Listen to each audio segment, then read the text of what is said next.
कुछ नाम ऐसे होते हैं जिनका जिक्र भी एहतियात से करना चाहिए, क्योंकि कहते हैं जब उनका तस्कारा होता है तो वो मुतवज्जा हो जाते हैं।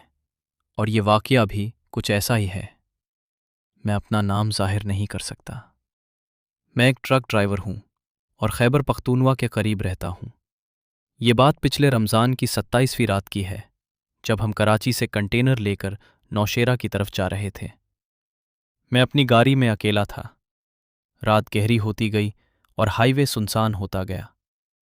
सुक्र के करीब टायर का मसला हुआ, जिसे ठीक करके मैं दोबारा रवाना हुआ तो अचानक मुझे महसूस हुआ कि मैं अकेला नहीं हूं। फिर मेरे कैबिन में एक अजीब सी खुशबू फैल गई जो कभी जिंदगी में महसूस नहीं की थी। कुछ देर बाद मुझे लगा कोई मेरे पीछे सांस ले रहा है, और फिर मेरे पास वाली सीट पर वजन महसूस हुआ। जब देखा तो अंधेरे में एक सियाह ढूंढ जैसा वजूद था जो लाइट ऑन करते ही गायब हो जाता।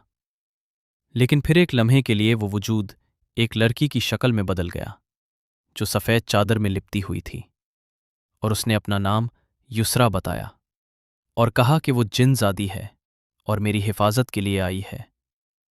उस रात के बाद मेरी ज़िंदगी बदल गई। मुझे अजीब तरीके से पैसे मिलने लगे, हालात बेहतर होते गए। मैंने घर लिया, फैमिली को हज करवाया। लेकिन वो लड़की कभी कभी मेरे पास नजर आती रही, और उसकी मौजूदगी से मुझे अजीब सुकून मिलता था। फिर मेरी शादी हो गई, लेकिन मेरी बीवी को ख्वाब में वही लड़की नजर आने लगी जो कहती थी कि मैं उसका हूं और उसे किसी और के साथ देखना पसंद नहीं। मेरी बीवी डरने लगी। मैं मुफ्ती के पास गया तो उन्होंने कहा कि वो मुझे नुकसान नहीं पहुंचाएगी, लेकिन मुझे किसी और के साथ बर्दाश्त नहीं करती। फिर एक रात जब मैं अकेला था तो वो दोबारा आई और किचन में नजर आई।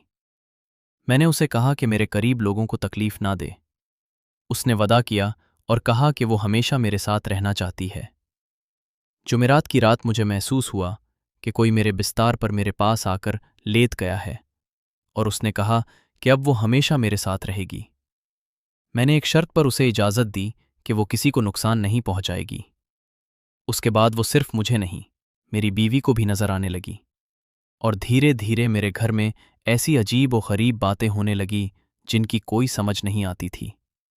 और आज तक मुझे नहीं पता कि वो मेरी हिफाजत कर रही है या मेरी जिंदगी पर अपना हक चाहता रही है।